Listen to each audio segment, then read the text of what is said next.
okay, or challenge, depending on what you want to call it. Now, a lot of you get bloating. So there are some basic kind of things which will cause bloating, and I'm just going to go through the foundations of it briefly first. One, if you drink a lot of carbonated beverages. So if you're drinking a lot of fizzy drink, you can get bloated, or even things like beer. Eating a really large meal. So remember, there's overeating and there's bloating. Most of you will be able to identify that you are not overeating. You are actually bloated. Menstruation, so around your period, you can tend to get more bloated. Constipation will make you feel bloated as well. If you're not having a regular bowel movement, you'll just feel heavy and meh. Or the basics of that GI tract is filled with gas, okay? So the GI tract runs from your mouth to your butt. So obviously it includes your entire digestive system.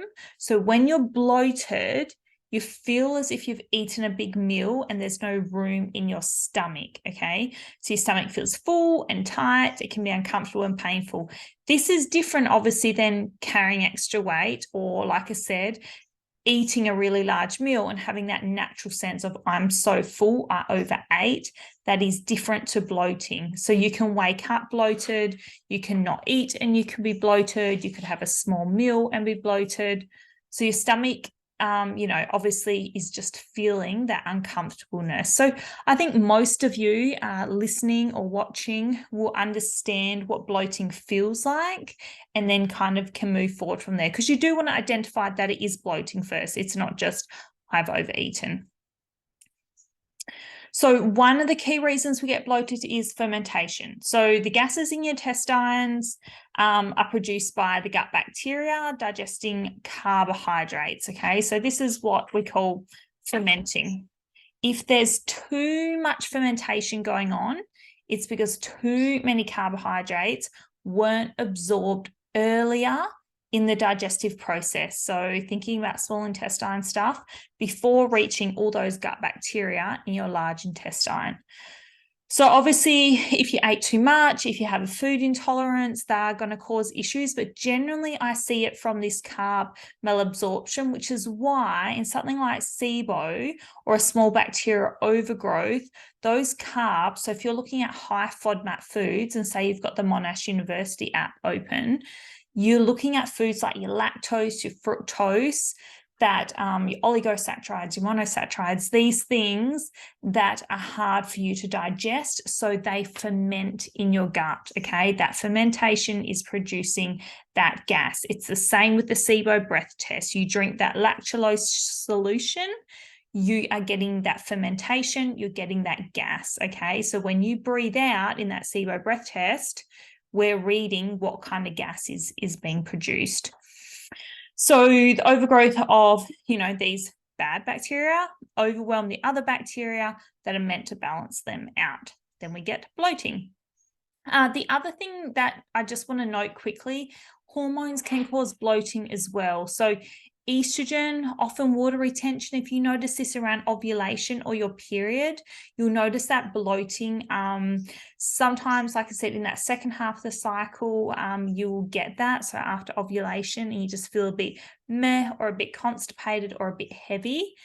That, as well as the increased volume of your uterus, so before your period, can give you a bloated stomach. So prime example, my period started 2 days ago and I just feel a little bit heavier around there, for better use of words. I don't feel overly bloated. I don't feel in pain. I just feel meh in my stomach, if that makes sense. So your hormones also interact with your digestive system. So estrogen and progesterone each cause gas, and they can slow down or speed up your motility, okay? So motility is the speed of what things move, basically through your digestive tract, so from your mouth to your butt.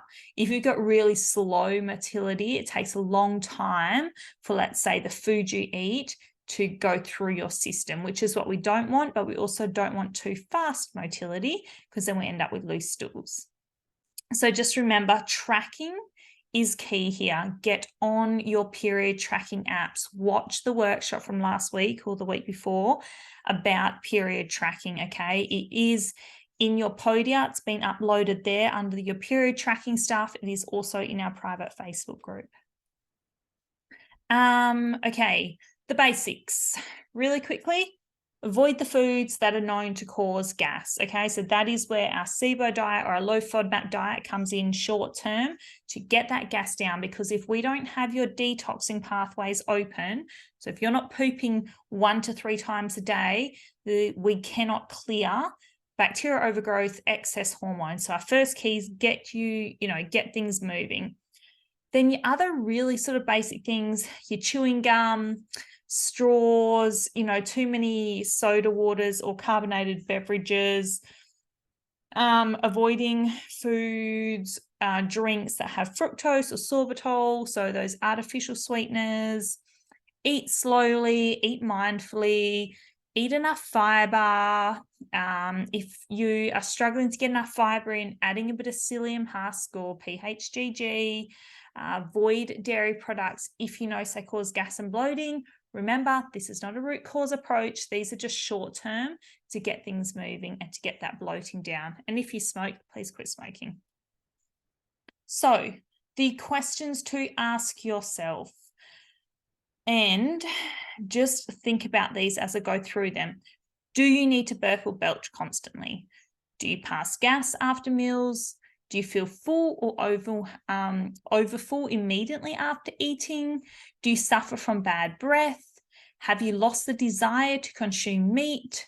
Do you think you have difficulty digesting protein? Do you use antacids regularly? Do you find undigested food in your stools? Do you take anti-inflammatories or protein pump inhibitors? Do you have vertical ridges on your nails? Do you have acid reflux?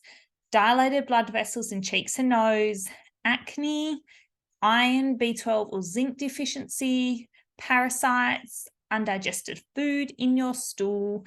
Do you often have yeast infections? Do you have a bloated upper belly or upper GI tract gassiness? Do you have food allergies? Do you have nausea after taking supplements?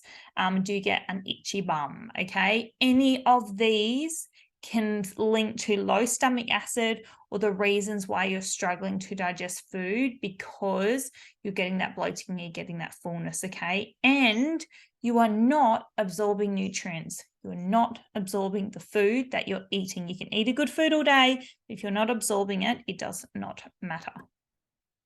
So, low stomach acid test. First thing in the morning, before eating or drinking anything, mix 1/4 teaspoon of baking soda and about 1/2 cup of water, okay? Drink the baking soda solution and time how long it takes for a burp to occur. So time for up to 5 minutes. If you've not burped within 5 minutes, so a lot of you said this, then you may have insufficient stomach acid. Too much stomach acid, which I don't see often, is the repeated burping. So not just from swallowing air, but a lot of burping. Any burping after 3 minutes again. So they kind of go from 3 to 5 minutes is low stomach acid levels, I would say. So generally I kind of go, look, over 5, insufficient, 3 to 5, I think you're on the lower end. If you have a normal burp beforehand, that's fine. If you have lots of little burps, it might be too much, but that is very rare that I see that.